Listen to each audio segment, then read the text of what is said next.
মুক্তমঞ্চ কিশোরগঞ্জ।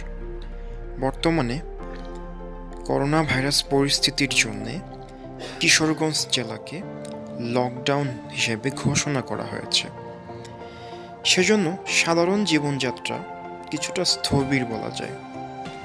প্রতি শুক্রবারে এই মুক্ত মঞ্চে, যেখানে কিনা হাজার হাজার মানুষ ছিল, একটু বিনোদনের জন্য এখানে ছুটে আসতো। হাজার মানুষ শহর থেকে, শহরের বাইরে থেকে এখানে তারা আসতেন। বিভিন্ন শ্রেণী পেশার মানুষকে দেখা যেত, তাদের পরিবারকে নিয়ে, তাদের বন্ধুজনদেরকে নিয়ে কিশোরগঞ্জ মুক্ত মঞ্চে। পাশাপাশি মুক্ত মঞ্চে শত শত স্ট্রিট হকার আছেন, তাদের অবস্থাও কিন্তু খুবই খারাপ। করোনা ভাইরাসের জন্য তারাও কিন্তু তাদের ব্যবসা বাণিজ্য করতে পারছেন না।